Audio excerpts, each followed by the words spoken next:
Welcome to John A. Fisher Field. I'm Kyle Smith along with Al Stasch. Beautiful night tonight, a little chilly, but that's what happens this time of year. It's mid-October, it gets a little cold, but as long as we don't have any wind, it should be a great night for football. This is a balmy night compared to the last time we were on with at Morton High School, where we thought we were going to get blown off the visitors' stands over there. This is much better weather.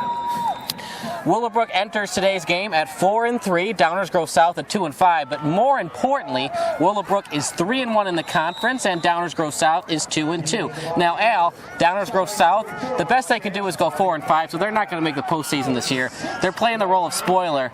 But are they more interested in getting their juniors ready for next year and as a building block for next year, or are they just worried about knocking Willowbrook out of the postseason contention? They should be, being prepared in their program for the following seasons. But I tell you what, the Willowbrook Warriors are not coming into this game lightly, looking at the record of Downers Grove South. They have a history of being a powerhouse team here in this conference. So as we talked earlier before we got on, and with the athletic director, this is still Downers Grove South.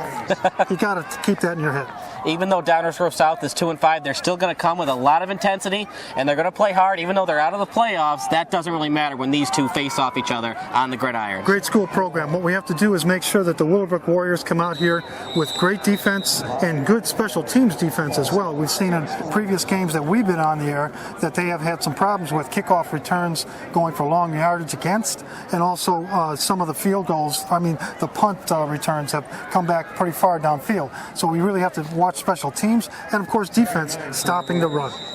Now, Willowbrook is 4-3. The best they can do is 6-3. If they win their remaining two games, they are in the playoffs. Of course, easier said than done. Now, they can still make the playoffs if they were, say, to win tonight and lose next week. There'd be a lot of different tie-breaking scenarios.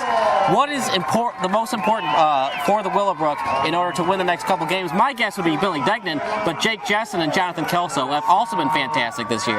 Jack Jessen in the backfield as a running back, a sophomore, is a key player. He really makes the running game for the Willowbrook Warriors, and Kelso is just a big playmaker. He has some outstanding abilities after the catch. He's a great return as well. He also returns some punts. So those are the three players, of course, and Billy Degnan as the quarterback. But let's see some other players come into the fray here and help out with the offense, and especially on the defensive line, we need to have some real stars here tonight. Now, you don't have to be great on defense, kind of a bend, don't break type of scheme.